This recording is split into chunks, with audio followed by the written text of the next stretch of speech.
Anh Lân đều nhỉ.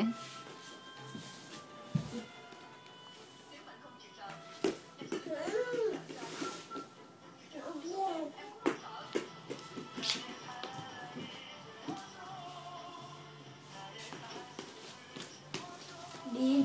Lại bỏ đi đâu đấy? Lấy gì đấy? Lấy bóng ở trong gầm bàn kìa.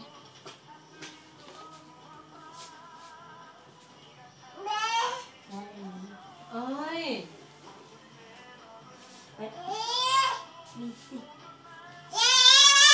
Đi ra đi. Giọng quát đi ra đi.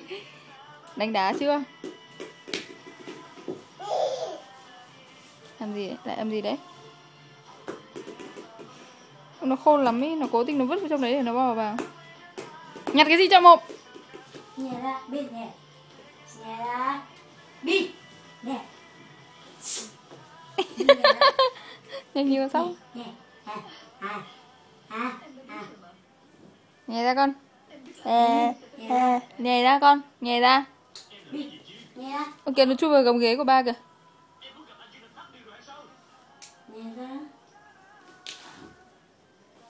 Nhảy ra cho cái bánh. Nhảy ra, ba lấy bánh dụ nó đi.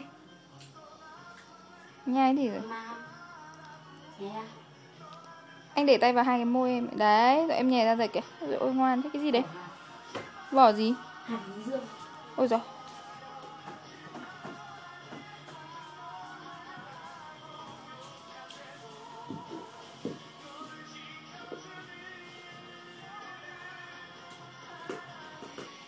Min ơi, anh chơi kìa. Lại thổi kèn.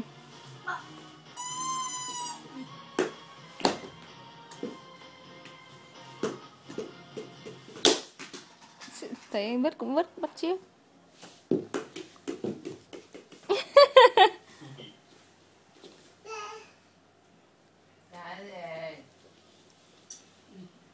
Ra đây yêu nào, ra đây yêu đi con ơi.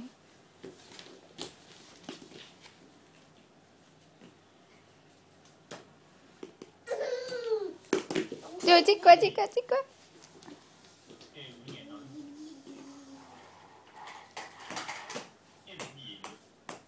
Chưa, tôi gìn kìa.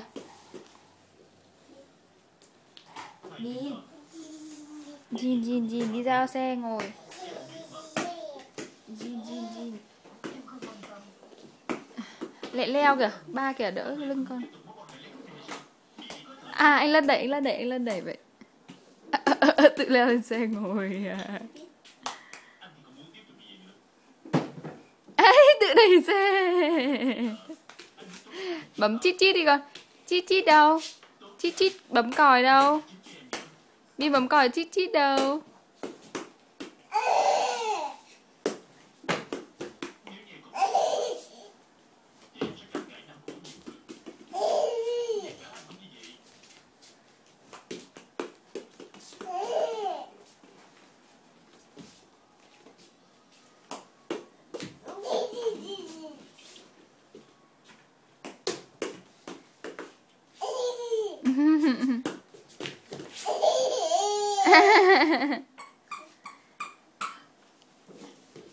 Tự đẩy xe đi.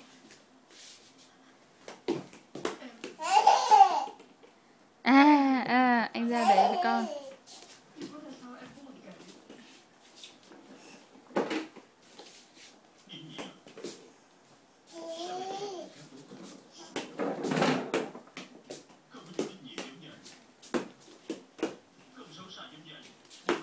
Mang bóng ra cho anh đấy.